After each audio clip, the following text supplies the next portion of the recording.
When my husband died, I waited for my son to come home, to stand beside me at his father's funeral. Instead, he texted, "Sorry, Mom, I was at Diane's mom's birthday party." That's when I knew. Grief wasn't the only thing I'd be burying. This isn't just a story about loss. It's about a mother who stayed silent for too long, until she realized silence could be her greatest power. If you've ever been pushed aside by the very people you raised, stay with me. You'll understand why I took his name off the company papers, and what I reclaimed in the process. My name is Margaret Hale. I'm 59 years old, and up until last week I believed I still had time. Time to slow down. Time to sit beside my husband on the back porch we always said we'd fix. Time to ease out of the business we built together hand in hand. But life, real life, doesn't ask for your calendar.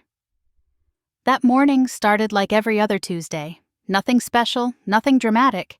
I remember hearing the muffled clink of a spoon against Doug's coffee mug from the bedroom.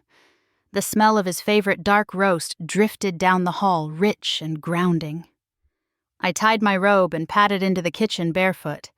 He was already there, his gray hair sticking up on one side like it always did after sleep, his flannel shirt buttoned wrong. I chuckled and fixed it for him without a word. We had our rituals. "You know," he said between sips of coffee, "we really should just cancel the retirement party and sneak off to the mountains instead. Just the two of us." I smiled. "You say that every year." "And I mean it every year," he grinned. Doug wasn't just my husband. He was my best friend, my business partner, the steady voice in the storm. We met at a community college night class when we were both 23. He wanted to build homes. I liked spreadsheets. By 30, we were married broke and armed with a beat-up pickup truck and one signed contract to remodel a kitchen. That's how Hale & Sons began. Of course, there were no sons then. Just us. Over the years, Doug did the building and I did everything else. Licensing, payroll, scheduling taxes, bidding, smoothing over every angry subcontractor and late-paying client. We made it work. We didn't have much, but we had drive and grit and this strange, solid trust in each other that no one else seemed to understand. Some people build empires. We built something slower, quieter, but strong. That morning, Doug talked about finally repainting the shutters, about calling Brent to see if he'd visit the office more regularly, about whether Leah might help design the new logo for the retirement rebrand. He talked like a man with plans, like a man who believed he had decades still ahead. He kissed my forehead as he grabbed his thermos and keys. "You know I love you, right?" he said in that off-handed way of his. I laughed. "Even with morning hair and your dry toast." Especially then, he winked. Then he walked out the front door and never came back. I got the call at 3:27 p.m. I remember the exact time because I had just opened my second cup of coffee and was reviewing invoices for our subcontractors. Carrie, his longtime assistant, was sobbing on the other end. Her voice cracked and broke as she said the words I couldn't believe. "He collapsed, Margaret. At the office, paramedics were here fast, but they couldn't bring him back." The pen slipped from my fingers. I remember the way it rolled off the table and hit the tile floor, the small click echoing in my ears. I didn't scream. I didn't cry. I just sat there listening to my own heartbeat fast and foreign in my chest.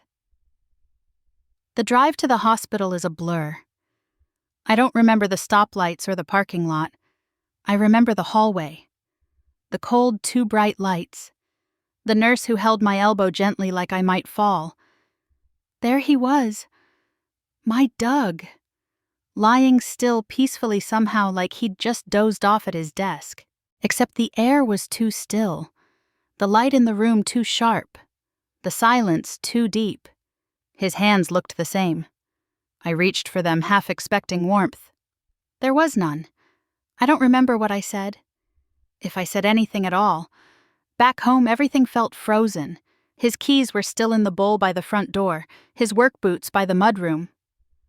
I walked into the kitchen and found his toast still on the plate, now cold and stiff. One half eaten. Just like the morning. Just like our plans. The worst thing about sudden death isn't the absence. It's the interruption, the way it slices through mid-sentence, mid-conversation, mid-life. He never got to finish that cup of coffee. He never got to tell me which paint color he decided on for the shutters. He never got to argue with me again about whether the kids were ready to take over the business. And I never got to say goodbye. Still in a fog, I picked up the phone. Brent first.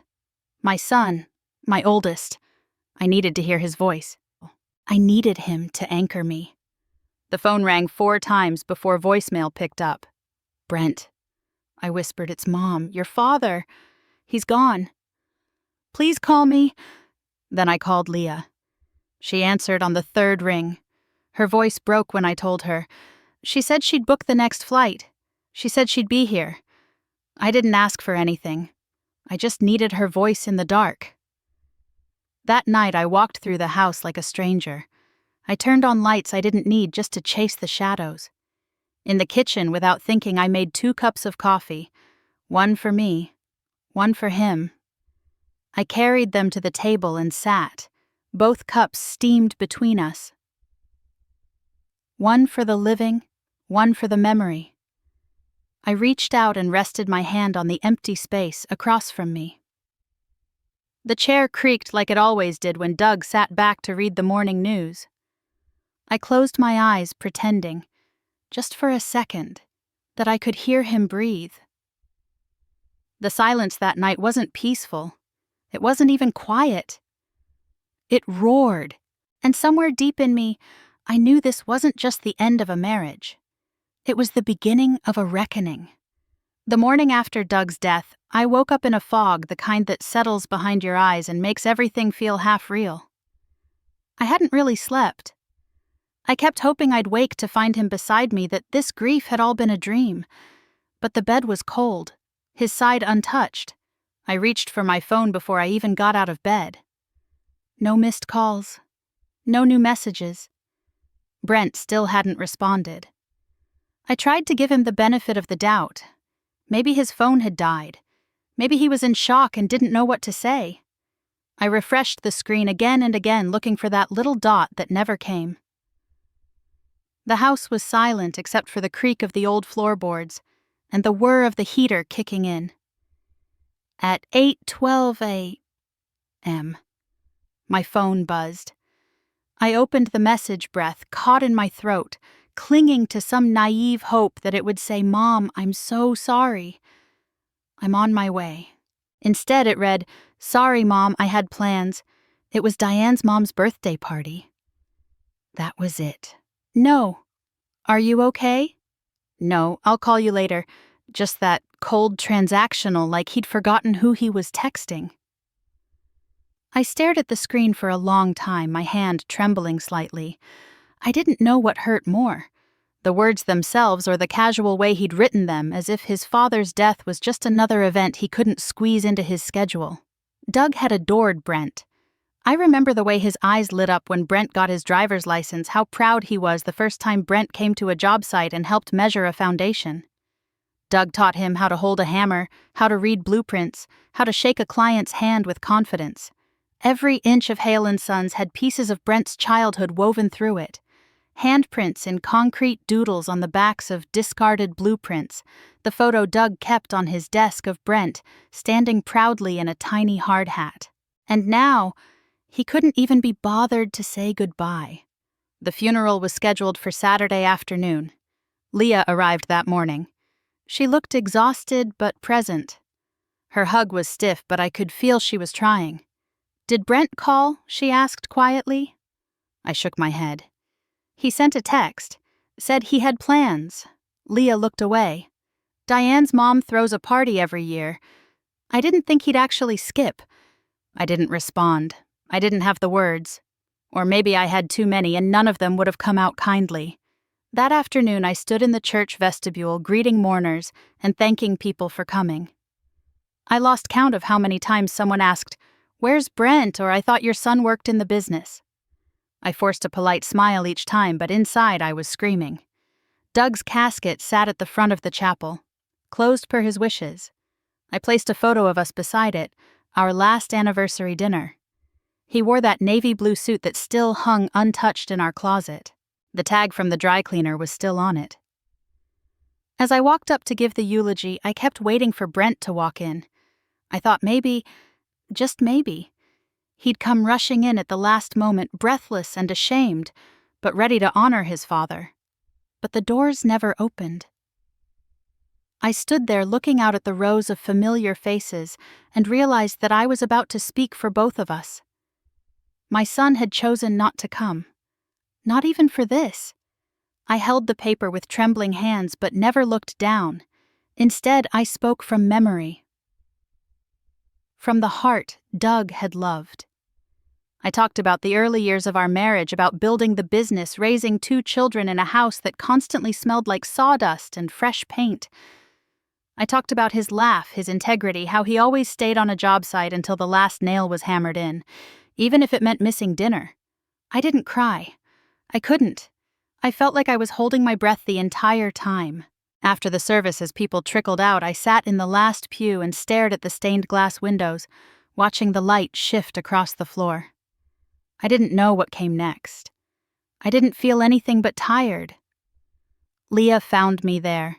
She sat beside me, hands folded in her lap. "I think you should consider selling the house," she said softly at first, like a suggestion. I turned my head, stunned. "What?" "It's too big for you, Mom. All those stairs, the upkeep, and being here alone." I stared at her. "Douglas and I built this house," I whispered.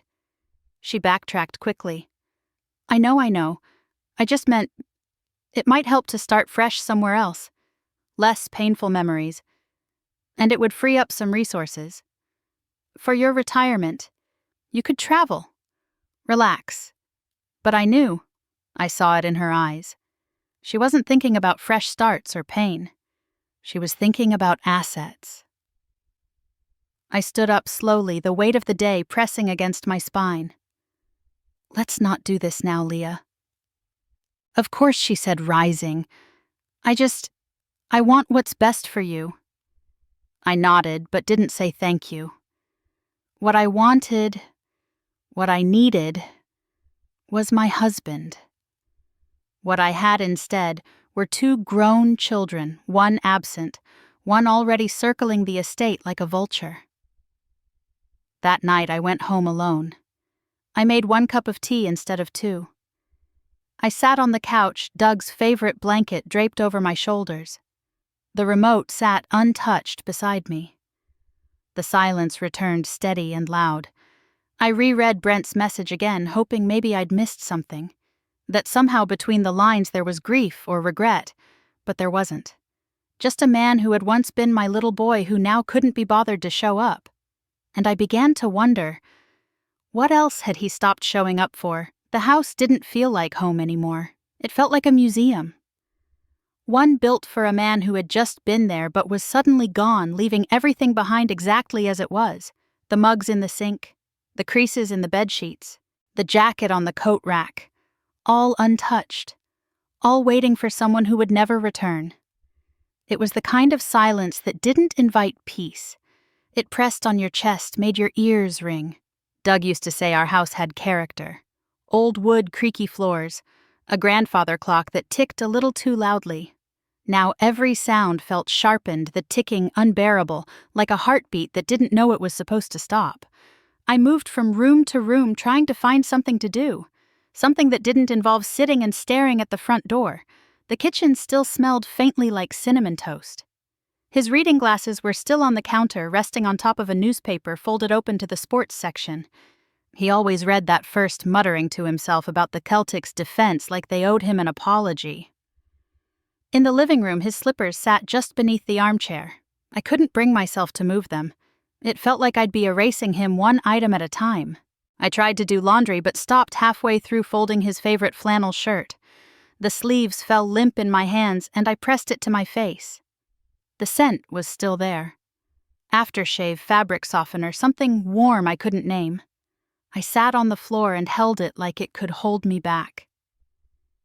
Everywhere I turned, there were echoes of him. His pen on the hallway table, the umbrella he never remembered to use leaning behind the front door, his side of the bathroom sink, still with his comb, his razor, the little bottle of aftershave I'd bought him for Father's Day. I opened the medicine cabinet and froze.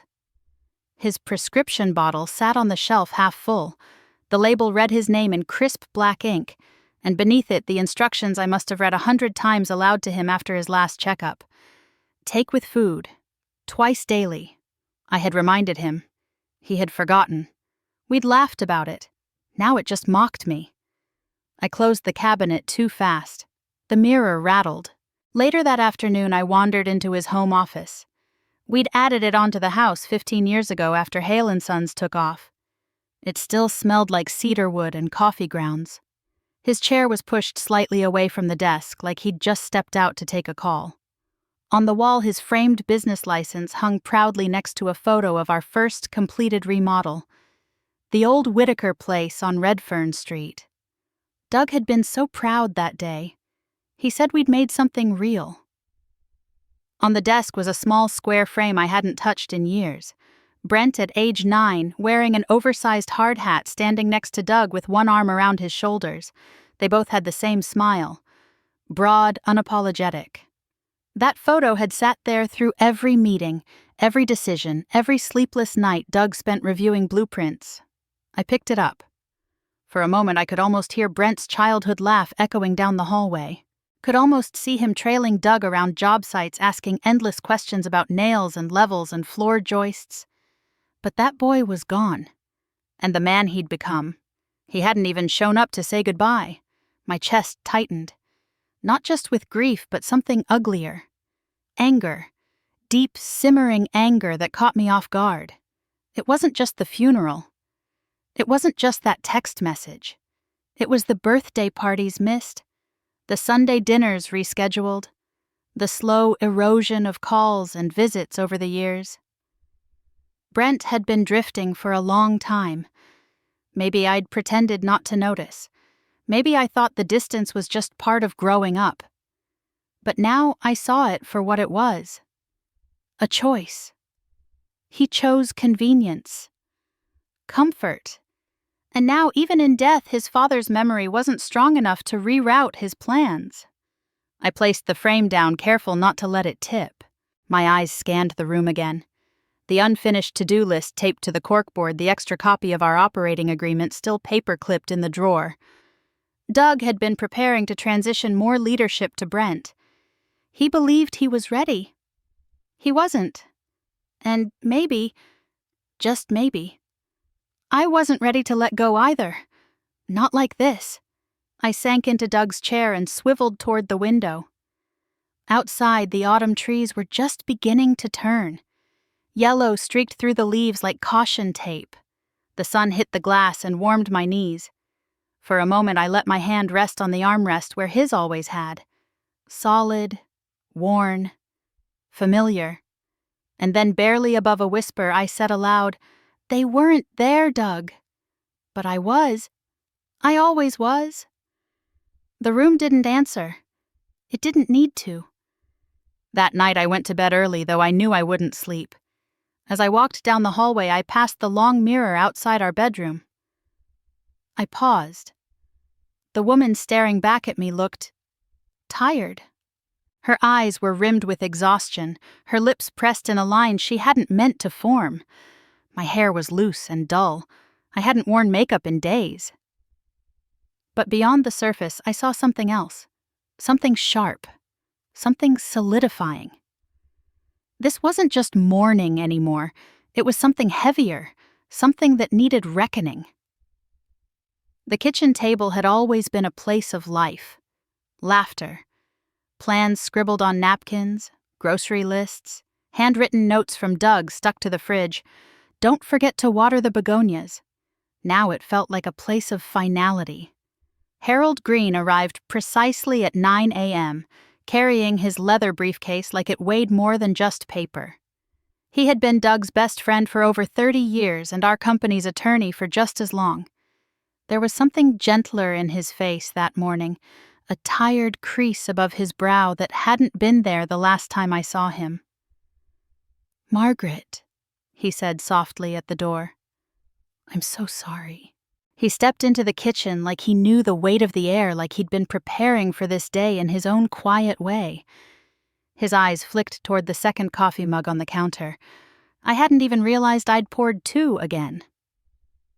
We sat down at the table where Doug and I had spent decades building our life. One budget, one decision, one tired dinner at a time. Now that same surface was covered in envelopes, file folders, and the kind of paperwork no one ever wants to sign. I'll go slow, Harold said, his voice low and even. Doug was very clear in his instructions. He didn't want confusion. He wanted this to be clean, peaceful. I nodded, though peace was the last thing I felt. He opened the file. You retain full control of Hale & Sons. 60% ownership is agreed. The house is yours outright. The investment portfolio, life insurance, and all personal assets are under your name. I expected that. Doug and I had built it all together. What was ours had always been ours. But then Harold hesitated. He pulled out another set of documents and unfolded them slowly. There are 2 irrevocable trusts, he said. One for Brent, one for Leah. Each will be accessible when they turn 40. I blinked. Trusts. He nodded. Yes. Doug funded them privately from his own savings and a separate investment account. He didn't want them to know about it in advance. How much I asked, though, I wasn't sure I wanted to hear the answer. Enough to buy a home outright, he said, or to send 2 children to college. It's not a fortune, but it's significant. I sat back in my chair. A strange sensation filled my chest, something between confusion and grief. Doug had never mentioned any of this. Not the trusts, not the allocations, not the quiet plan he'd been crafting behind closed drawers. He wanted it to be a surprise, Harold explained, sensing my disorientation. A head start, something they'd discover when the time came. A head start they hadn't earned. Brent hadn't even shown up. Leah had been polite, detached, practical. And now they were being given pieces of a man they barely mourned. There's one more thing, Harold said gently. He reached into the briefcase one last time and placed 3 envelopes on the table. Cream-colored, handwritten names in Doug's familiar looping script. He wrote each of you a letter. My fingers moved before my mind caught up. I reached for the one with my name on it. Margaret, as though it might vanish if I hesitated too long. I didn't open it right away. My hands shook. I ran my thumb over the edge, tracing the seal like it held a pulse. I hadn't seen his handwriting since the note he left taped to the coffee maker last Wednesday. Out early. Call if you need me. That little yellow square was still on the fridge. Take your time, Harold said, rising. I'll leave everything here. We can finalize the documents when you're ready. I nodded, not trusting myself to speak. When he left, the house returned to its unbearable stillness. I sat alone at the table, the envelope heavy in my lap. I opened it carefully, as if it might tear too easily, as if the words might leak out and disappear. Inside was a single page, neatly folded. Doug's handwriting was strong, slanted slightly to the right, confident. It hadn't changed in all the years I'd known him. My dearest Margaret, if you're reading this, then I've left you alone. Something I swore I'd never do. I'm sorry. I hope it was quick. I hope you didn't see it. I hope you weren't scared. I know you. I know you're holding everything together right now because that's who you are. You always have been, but I need you to do more than survive this. I need you to live through it, truly live. We gave our children everything, maybe too much. Maybe we confused love with comfort. But you can't let them take that for granted. Not our home, not the business, not you. Not you. You are the strongest person I've ever known, even when you didn't feel it. I trust you to protect what we built, to hold the line when no one else will, to remind them who their father was and who their mother is.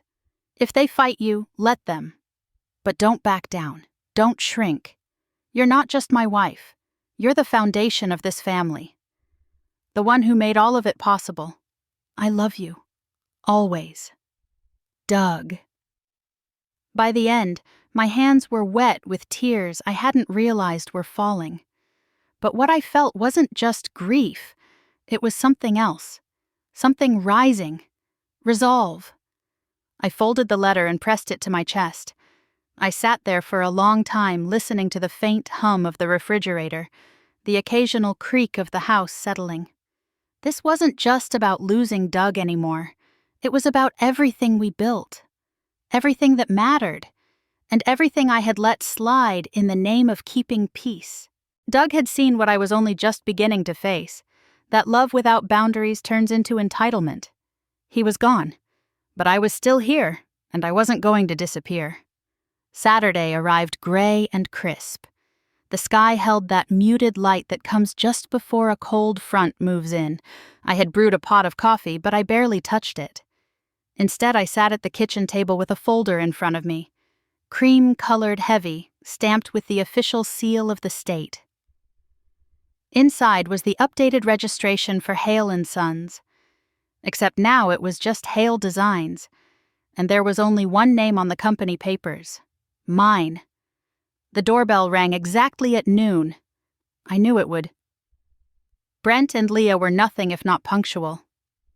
Especially when business was involved. Not a minute early, not a minute late. They arrived like clients arriving for a scheduled showing, not children walking into their family home. When I opened the door, Leah gave me a once-over and smiled politely. "You look well, Mom," she said, leaning in to kiss the air beside my cheek. She wore a cream blazer and pointed shoes, her hair pulled back in a sleek knot. She looked like she was heading to brunch, not visiting the house where her father had died 2 weeks earlier. Brent followed behind, dressed in a crisp button-down, his jaw-clenched eyes darting to the corners of the foyer. I could tell he didn't want to be here, but not for the reasons that mattered. "Come in," I said, stepping aside. They walked in like guests, not like the children I once raised in these very rooms. We sat in the living room, the three of us, the silence thick as cement. The only sound was the ticking of the grandfather clock. Doug used to call it the heartbeat of our house. Now it just reminded me of everything that had stopped beating. "I can make some tea," I offered, though we all knew it was formality. Leah waved it off. "We're good. We just wanted to check in, see how you're holding up." I didn't answer right away. I let the silence settle just a little longer than comfortable. Brent shifted forward, clasping his hands together. "Place looks good, Mom. You keeping busy?" I studied him. "Busy?" I repeated, my tone flat. He cleared his throat. "You know, with everything." "Yes," I said calmly. "I've been very busy. Planning your father's funeral. Meeting with the attorney. Going through 40 years of our life together. Quite busy indeed." He looked down. Leah stayed quiet. "You're here now," I said, folding my hands. "So let's not pretend this visit is about me." They exchanged a quick glance. Leah took a breath. "Well, Harold mentioned there were some business matters to go over. The trusts, the company shares." There it was. No hesitation. No softness. No pretense of grief anymore. I nodded. "Yes. Each of you will receive 20% of Hale & Sons. Well, Hale Designs now." Brent straightened. "Right. We wanted to talk about how we might participate in decisions. I mean, it's only fair considering we're part owners now." "Part owners," I repeated like I was testing the phrase on my tongue. "Yes," he said. "We just want to understand what's expected of us. Roles, structure, profit, disbursement, voting rights. Stuff like that." I reached behind me to the console table and picked up the folder. Slowly, I placed it on the coffee table between us. "This," I said, "is the current company registration. The board is composed of one member. Me. I am the sole director. You and Leah are listed only as passive beneficiaries of the family trust." Brent's brow furrowed. "But the will? The will gave you access to a share of profits," I said evenly. "Not decision-making authority, not voting rights, not influence." Leah leaned forward slightly. So we don't get any say in how the business runs. You've never worked a day in this business, I said, still calm. Neither of you have ever held a hammer under this roof, shown up to a client meeting, or dealt with payroll when a vendor fell through. This company was built by your father. And me. Brick by brick. It was never a family project. It was our project. Brent's voice grew sharper. But we're family. We have a stake. We deserve a seat at the table. I looked at him then squarely. You skipped your father's funeral. His mouth opened, then closed. I'm not talking about hurt feelings or emotional wounds, I continued. I'm talking about respect. He spent his life building this, not just for you, but with the hope that someday maybe you'd want to carry it forward. Not claim it like a reward, not treat it like an inheritance you forgot to pick up. Leah stared at the papers. Brent leaned back, his jaw tight. This isn't about cutting you out, I said. It's about protecting the only thing left of him that's still alive. The business isn't just a company, it was his name, his labor, his dignity. They said nothing. I walked to the mantel and picked up the photo of Doug on site. Tool belt strapped, tight sweat on his brow, standing proud in front of a house he had just finished building. Do you remember this? I asked. Brent didn't answer. Leah nodded faintly. He built that house with his bare hands. Came home with blisters. Stayed up nights finishing invoices because we couldn't afford to hire help. I took those phone calls. I delivered those permits. And now you want to inherit the rewards of that labor without having lifted a single nail. Brent stood. You're punishing us. I turned to him. No, I'm preserving him. He looked like he might argue, but didn't. Instead, he stepped back and adjusted his cuffs. If that's how it's going to be? It is, I said. Leah stood more slowly. Her face wasn't angry, just resigned. They left without another word. I watched them walk down the front path from the window. I didn't feel triumphant. I didn't feel vindicated. I just felt steady. Later that evening, I returned to the kitchen. I placed the company folder in the drawer beneath Doug's ledger. I didn't need anyone to see it. I didn't need applause or understanding. It was done. The papers bore my name now. And his absence. That was enough. After the door closed behind Brent and Leah, I didn't move for a while. The quiet settled quickly, the kind that arrives when everyone stops pretending to be polite. It was the same kitchen, the same wooden chairs Doug had built himself 30 years ago. But it felt different now. Lighter, somehow. Not empty. Clear. I sat alone at the table, one hand resting on the legal folder I had slid back into place. The other clutched the edge of my teacup, still warm.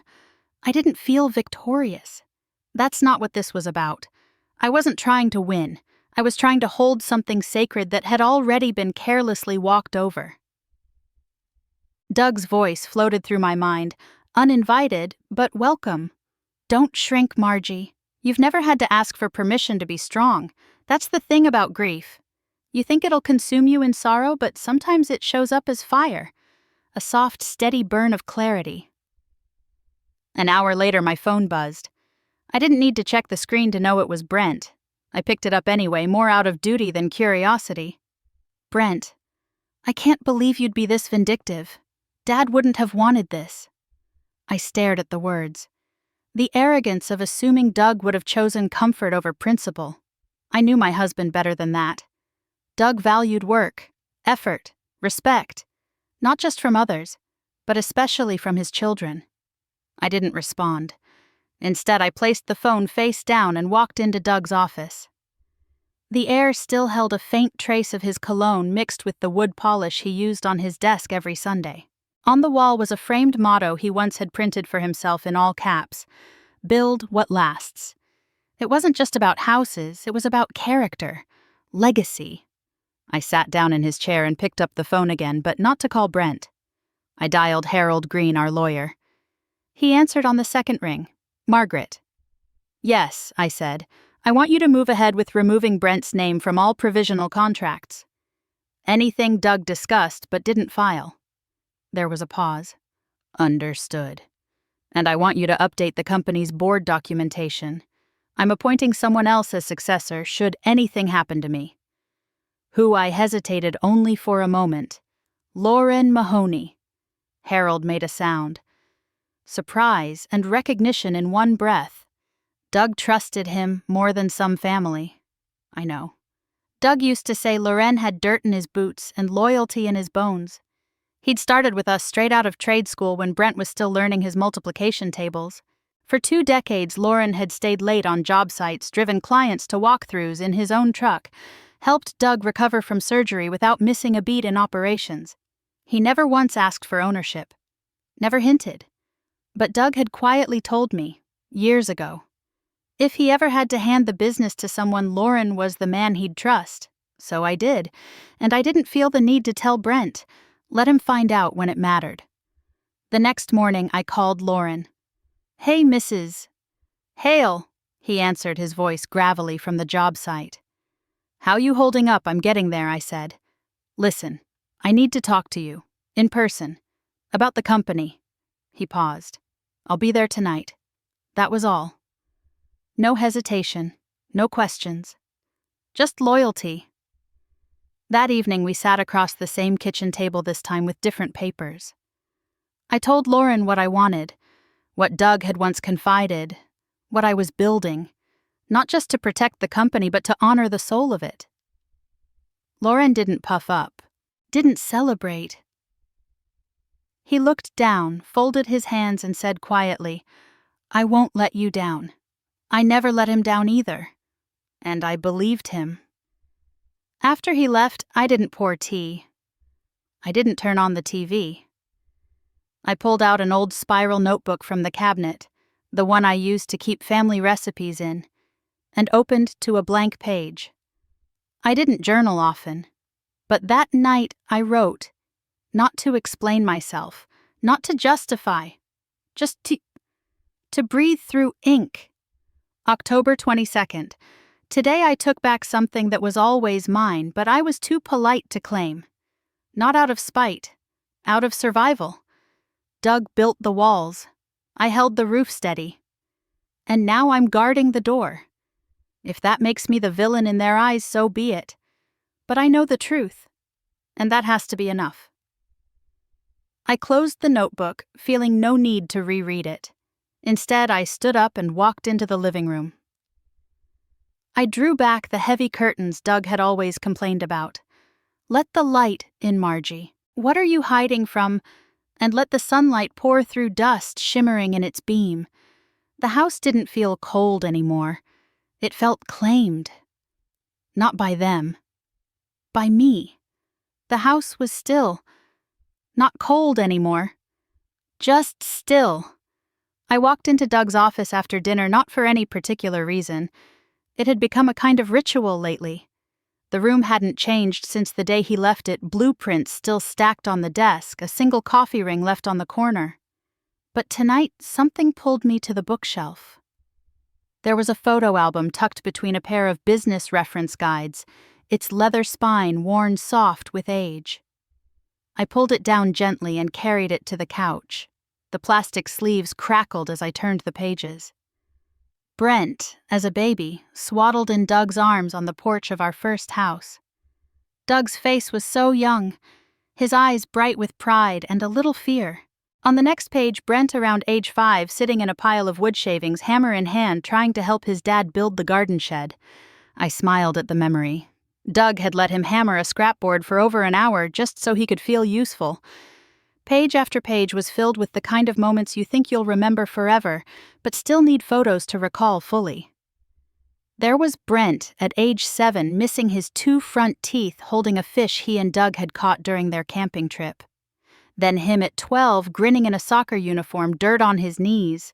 And my favorite, Brent at 17, standing next to Doug in the driveway the day we handed him the keys to his first truck. The smile on Doug's face in that photo? It was the kind of smile that says, "This is a good kid." I did okay. I traced my fingers over the image. Where did that boy go? I don't know when exactly the distance started forming. Maybe it was college. Maybe when he started dating Diane. Or maybe it was earlier. Small signs I chose to ignore because mothers are good at rewriting discomfort into hope. He used to call every Sunday night just to check in. Then it became every few weeks, then holidays, and even then sometimes just a text. I tried to be understanding, told myself he was busy, told myself it was normal that kids grow up and build lives of their own. But deep down I'd known. He was drifting. And we had let him. Doug and I never made a big deal out of it. We wanted to be the kind of parents who supported from a distance, not ones who clung. Maybe that's where we went wrong. I closed the album and sat there a long time staring out the window as twilight dimmed the room. Brent had been loved. Fiercely. But love isn't always enough when it doesn't include accountability. Doug had warned me in that quiet way of his. We gave them everything he wrote in that letter. Maybe too much. I didn't regret giving our children comfort. I never would. But I was starting to understand what Doug meant. There's a fine line between protecting your children and protecting them from growing. I was lost in that thought when my phone buzzed beside me. Leah. I answered after a second's pause. Hi. Her voice was small. Hi, Mom.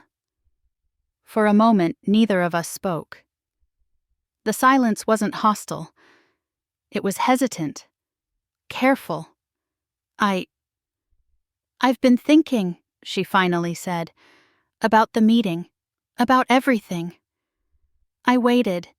I didn't know what to say that day, she continued. Brent was so angry, and I didn't agree with how he handled things, but I didn't know how to show that without making it worse. There was honesty in her tone I hadn't heard in years.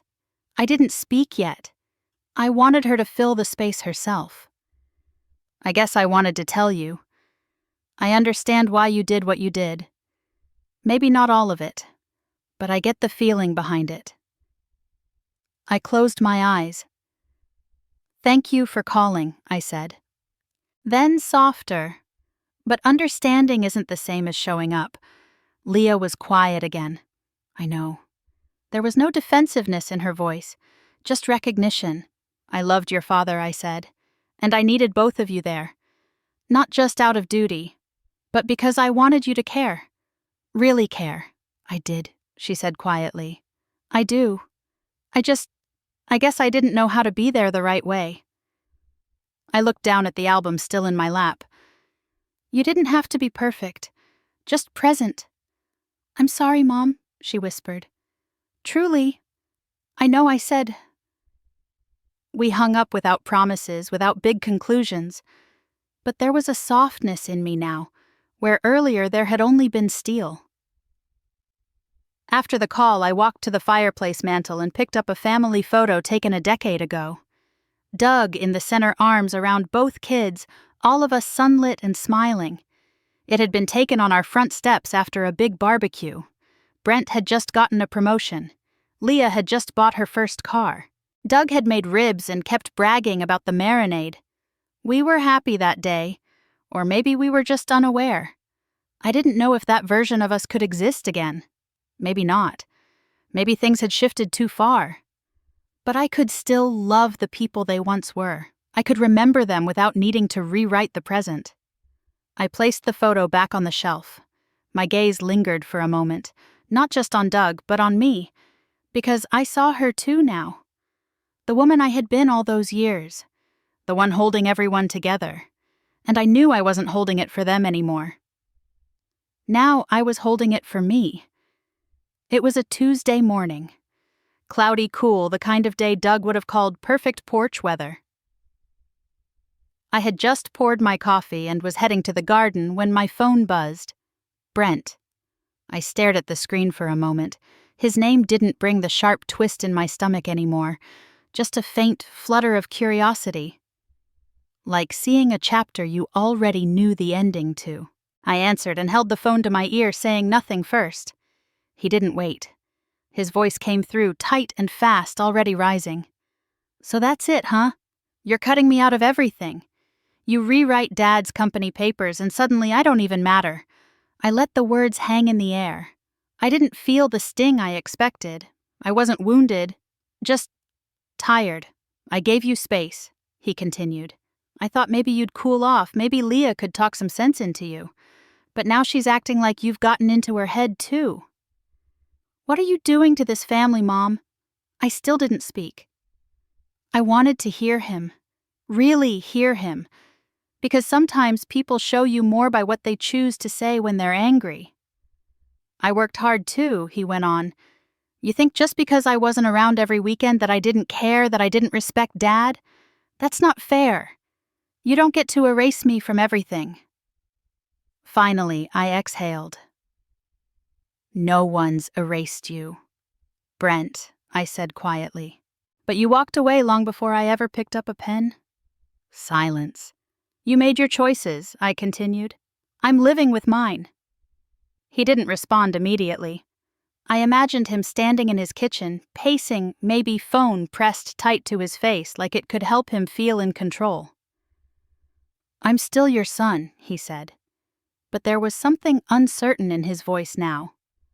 And I'm still your mother, I replied calm. But I'm not a doormat. And I'm not a ghost. He made a sound, half scoff, half sigh. Then the line went quiet. We didn't say goodbye. I placed the phone down on the table next to my untouched coffee. Then I opened the back door and stepped outside. The air was crisp. Autumn had started brushing gold across the trees. The garden was still overgrown from weeks of neglect, but it didn't bother me. Doug's rosemary bush was wild and leggy, reaching for the fence. I walked over and knelt beside it, pulling off the dead stems, pruning gently with my fingers. I hadn't been in the garden since the week before Doug died. He'd loved this space.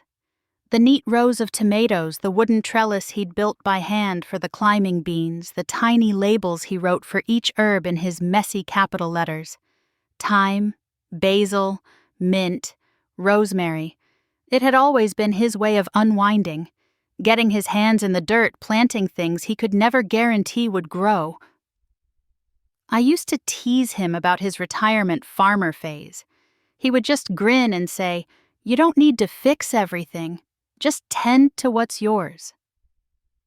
I sat back on my heels and looked around. The garden was still his in a way, but today it felt like mine too. Later that afternoon, I opened my journal again.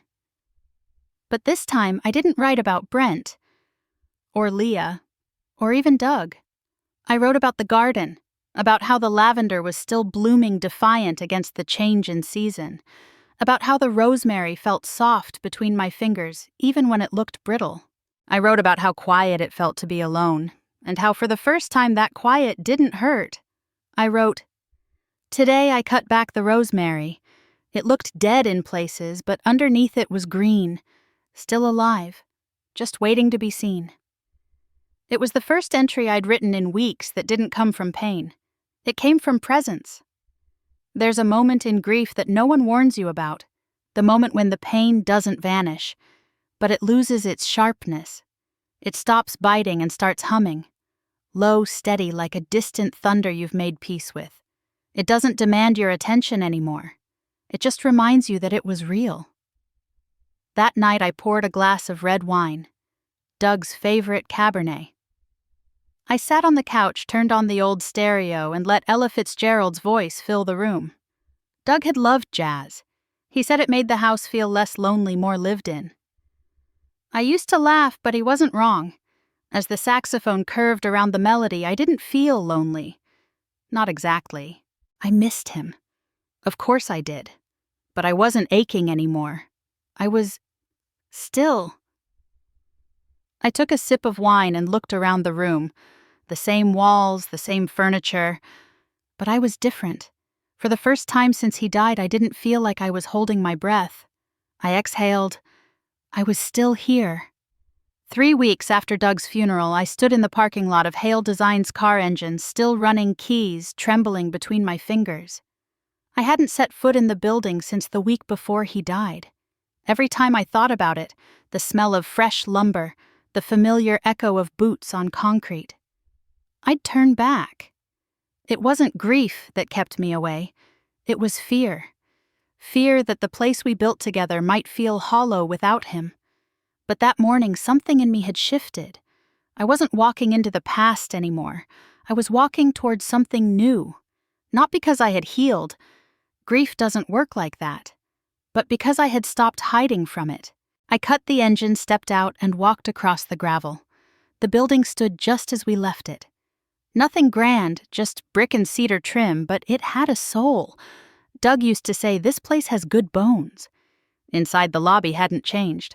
Jenna, our front desk assistant, looked up from her computer and stood quickly. "Mrs. Hale," she said, almost surprised. I gave her a soft smile. "Good morning, Jenna." She relaxed. "It's good to see you." "Good to be here," I replied, and for once it wasn't a lie. I moved slowly through the halls, pausing here and there.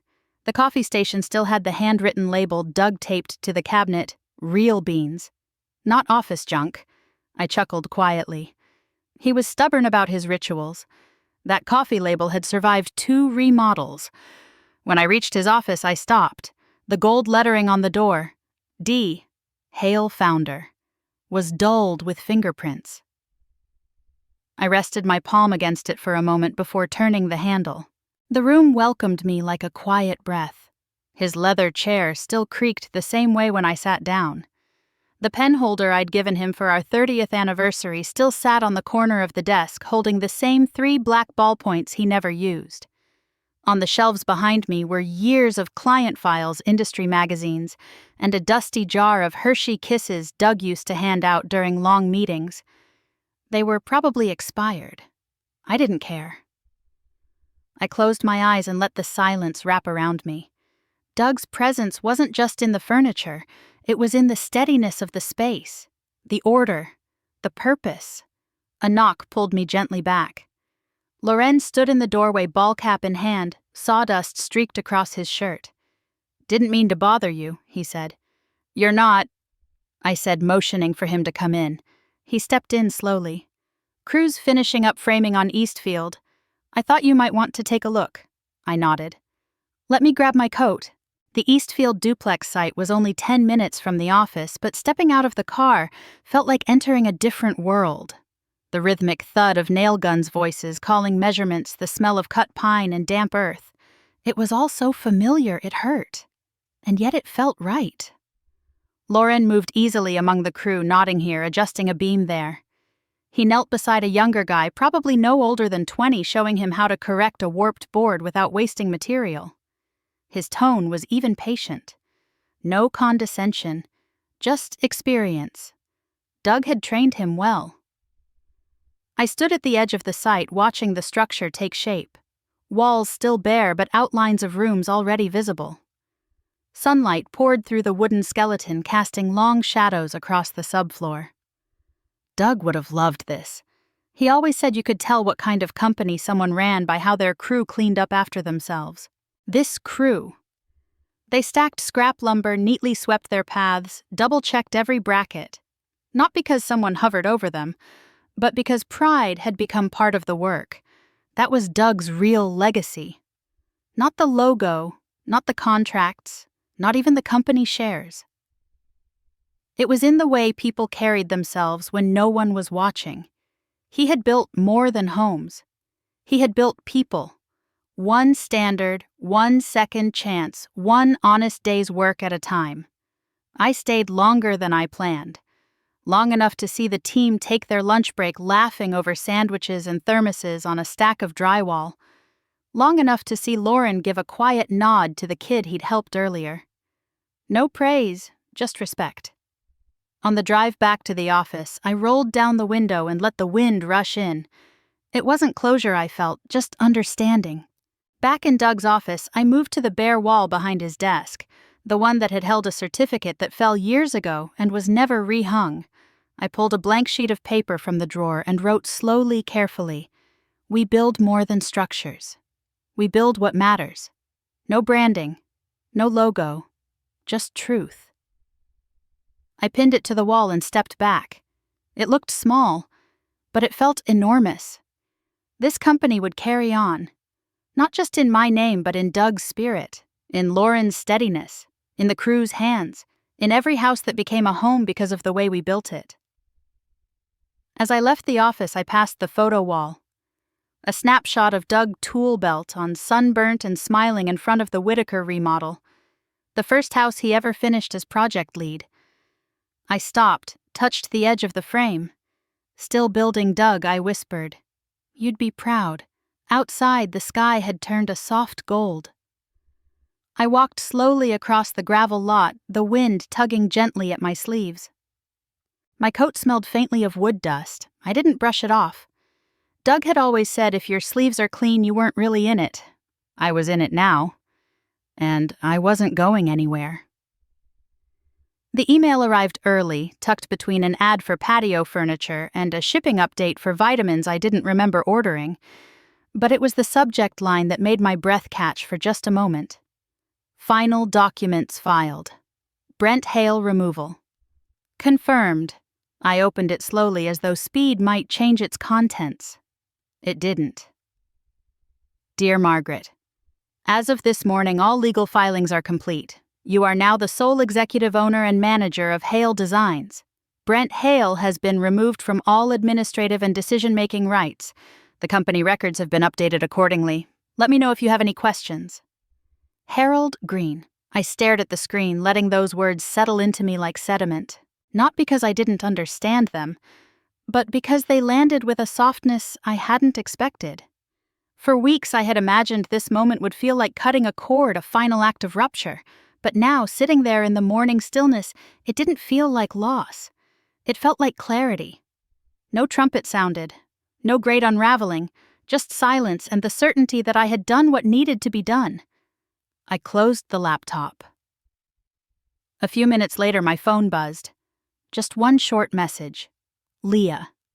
Thank you for protecting what mattered to Dad. I sat with that text for a long while. Not because it fixed everything. It didn't. But it was the first time in years she had said something that felt less like obligation and more like recognition.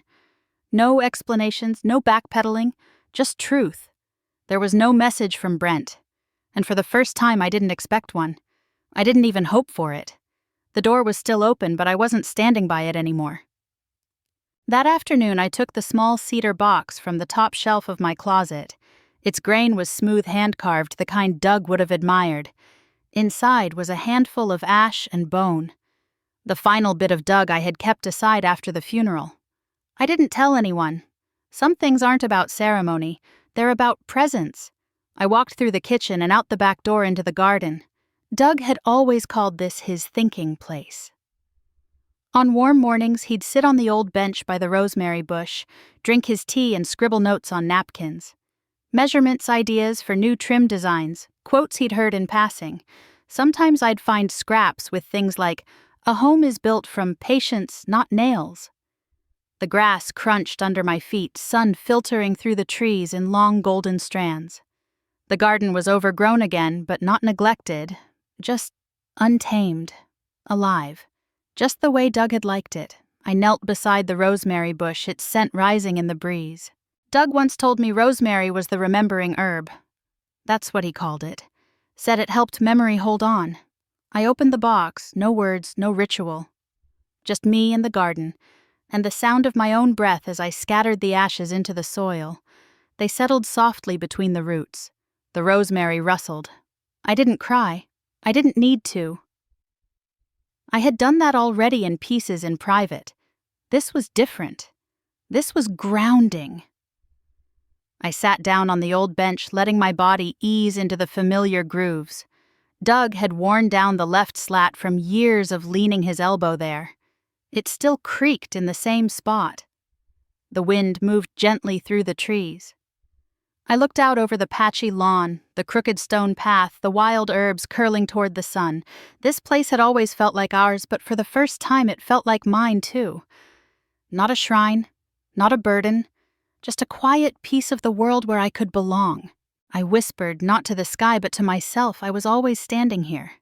They just stopped looking, not bitter, just honest. Later that evening, I made myself a pot of Earl Grey and sat in the sunroom. The last light of day warmed the tiles, casting soft shadows through the sheer curtains. I reached for my journal. Worn now, filled with weeks of thoughts, half-finished reflections, recipes, even a few jokes Doug used to tell that I didn't want to forget. I flipped to the last page. My pen moved slowly, deliberately. They thought I had disappeared. But I was always standing right here. I was the one who stayed late after the guests had gone, who folded the laundry and paid the overdue invoices, who kept the lights on when no one noticed they were flickering. I stood at the edge of every family photo, arms around everyone else. I was always here. And I still am. This house still holds me. The garden still grows. And I still remember. I closed the journal and set down the pen. In the background, a soft jazz melody drifted from the record player. Ella, of course. Doug's favorite. I poured myself a glass of wine and curled into the corner of the couch. Outside, the rosemary shimmered in the breeze. I wasn't waiting anymore. Not for their approval. Not for apology. Not even for understanding. I had given. I had endured. And now, I had arrived. Not as someone's wife, not as someone's mother, but as myself. And I was still standing.